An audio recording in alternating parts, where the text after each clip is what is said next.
Hi everyone, my name is Oscar and I'm a scientist. In today's video we're going to talk about processing times for EB2 NIW. I had a video a few months ago, I think around July 2022, where I already gave you an overview of the process, but I wanted to come back and update you because there are some good news towards 2023 that I'll show you at the end of this video.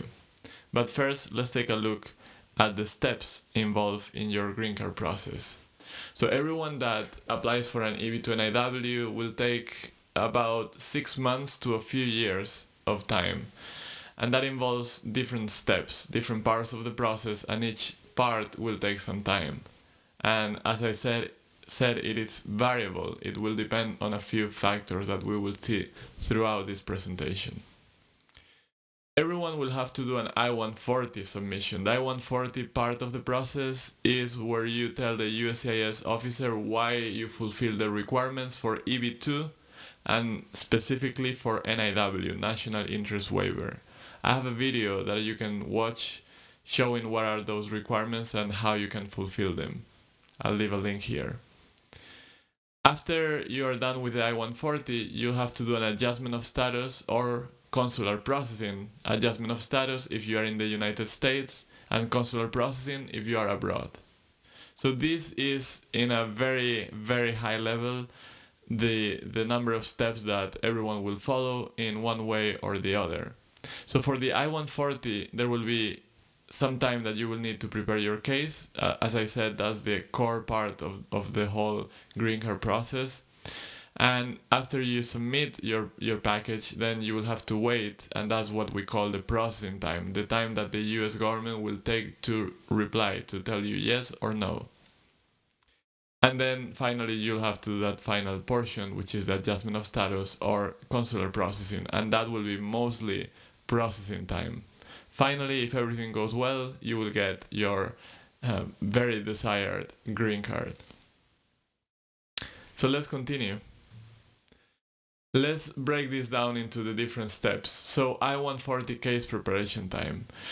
My video that I made a few months ago, that I'll leave a link in the description below, talks in detail about these steps in this preparation time. I will not go into detail today because I don't want to repeat myself. And I think you can go there and check it out if you are interested. But I wanted to list the 7 steps that I identified, the ones that you can follow to prepare your I-140. Everyone is different and you may choose to do it in a slightly different way, but I think everyone will touch all of this in some order. So the number 1 is that you will have to understand what this EB2 NIW category is. What are those requirements that you have to meet so you can prepare yourself and decide first of all if you can meet them. The number 2 is to strategize on what your case will look like. You have to look at your profile, look at the requirements that you already looked in point number 1, and see how you can match those two, how you will fulfill them. Number 3 is to complete your profile and make your case stronger, and this is an optional one. Some of us may decide to work a little bit more on our profile of qualifications in order to have a stronger case. For example, in my particular situation, as a scientist, I decided to do peer-reviewed reviews in journals because then I could add that as one more item in my petition package, showing the USCIS that I'm well positioned because I judge the work of others in the scientific field. And there may be similar situations for different professionals out there. And there may be cases where you think you're already all set and you will not do number 3 at all. Number 4 is to contact potential recommenders. We know that one of the things that we will always add in our EB2 NIW petition is recommendation letters. I have a specific video you can watch on this topic, but the first thing you need to do is to identify who you want to ask to serve as your recommender. It should be someone that is reputable. If it's someone independent, it's better, but you will always have also people that you know and have worked with. Number 5 is to draft recommendation letters and get them signed by those you identified in the previous point. This takes time because these professionals are very, very busy people. They are people that are higher ups in their organizations, that they have busy schedule, and you have to account some time because it will not be immediate that you will get those letters. Number 6 is to draft your cover letter. The cover letter is really the core of your I-140 petition, and I have a specific video you can watch on that topic. And you will gather all the evidence for your case that you will attach as exhibits. Number 7 is to review, spell check, correct, and prepare for mail all that package that you have put together. The time for all of these steps to be completed is very variable. It depends on you. What is your availability? What is the time that you will put into this every day or every week? I say that between 1.5 months to about half a year is the typical time that I've seen for people to prepare this petition. But of course, it could take longer if your case is very complicated or if you don't have enough time to dedicate to this. These 7 points, I just ran through them quickly, but if you go to my video on processing times, you will see that I will break this down even more and you will get more detail there. But let's continue. The next item here is, after you submit your I-140, how long will the US government take to reply, to tell you yes, no, or they need more evidence? Well, the processing times are variable. They depend on the visa center that takes your case. And well, this is an old slide, and it says as of August 2022 there was no premium processing.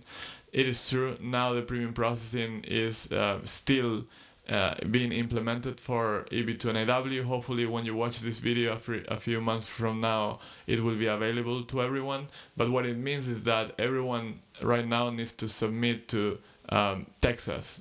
There's Nebraska and Texas, so everyone is submitting to Texas right now, but this may change soon. So the time also depends on the current backlog at USCIS. What is the backlog? Is the waiting times. How many people are waiting in line with their case still to be processed? So depending on the month you submit, this may be better or worse. How can you check what is this processing time? Well, there's no absolute perfect way to check. There's this one that I'm going to show you, this website that I'll leave a link also in the description of the video. And you will select the form I-140 in a menu that you will find there. And then you will select advanced degree or exceptional ability requesting a national interest waiver. That's the EB2 NIW category. And then in field office or service center, select either Texas or Nebraska. Like I said earlier, right now Texas is the best selection. So let's see how that website looks like. You will find a website like this, and then you will select everything that I just described, I-140, EB2 NIW, and then Texas, and it will give you a number of months that they are taking. Take this with a grain of salt. Typically these are higher than what they actually are. Why? Because their definition of processing time is not exactly what we would think of.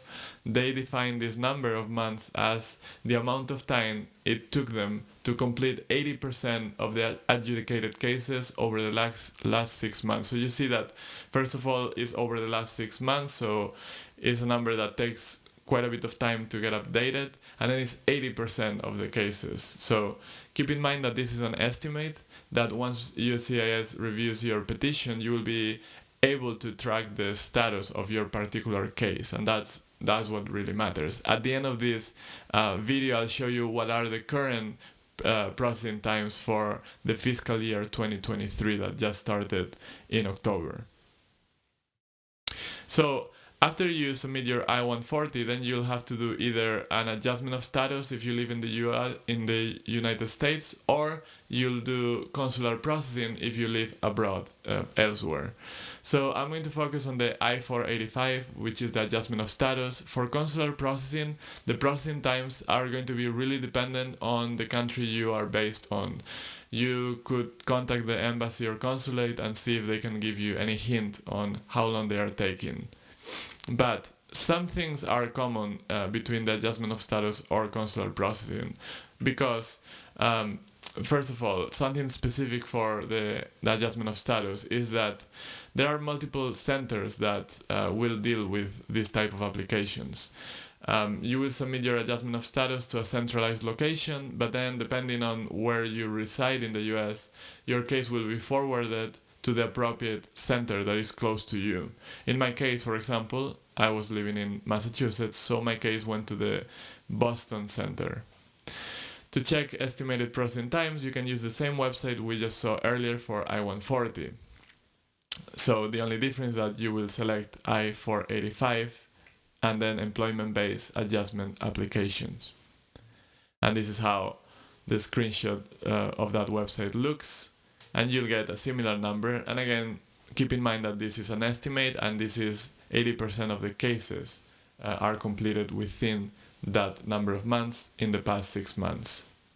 You can also use this tool to check other associated forms to the adjustment of status process. For example, the travel document, which is form I-31, or also the issuance of the employment authorization cards. But there may be additional time for processing your green card depending on where you are from.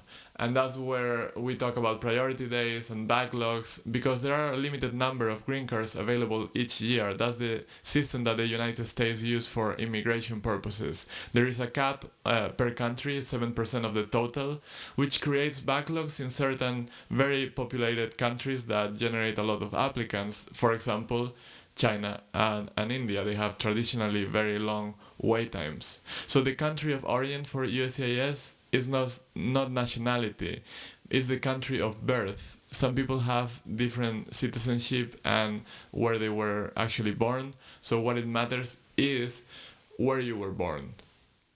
So the priority date that is listed in your I-140, once you submit your I-140, you will get a receipt and they will list your priority date. You will compare that to the dates published in the visa bulletin, and that will determine the additional wait time. Some countries at a given time, they will not have any wait time, and those are the countries that have a C in the visa bulletin or current, but some others may have some wait time. If you want to check how to read the visa bulletin, how to interpret that, I have a video on that you can check out. And by the way, this applies also for those people that are applying from abroad, not only for adjustment of status. So if you are from, let's say, India or China that are currently having a long wait time, your case will not be sent to the consulate or embassy until your priority date becomes current in the visa bulletin. So let's go with the news. There are good news recently. When I made this video in summer, actually the news were not that great, because we were seeing that for each of the forms, here I'm listing the different types of forms that are relevant to our EB2 NIW category, we were seeing how throughout the fiscal years the time was actually getting worse. The wait times were getting longer. And you see, for example, that I-140 went from decreasing to about 5 months to 9 in fiscal year 2022. But what we are starting to see now is something that I've been talking in the last videos that I made about USCIS, and is that number is really being reduced. Of course, this number for fiscal year 2023 is only until November of 2022, so it only takes in account October and November, so we have to keep that in mind.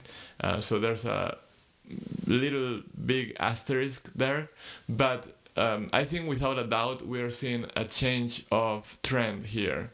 And the same applies for other forms, for example I-131 advanced parole, or I-765, or even for I-485 adjustment of status. We're seeing a slight decrease, but we want to see that going down faster. Okay, and we are now seeing in the visa bulletin that recently there's not so good news, because some of the countries that were current in the visa bulletin now appear to have some 1 or 2 months of delay. But we have to wait and see what is going to happen with that over the next months to see if that consolidates, it gets worse, or luckily, hopefully, that will go away and those countries will become current again.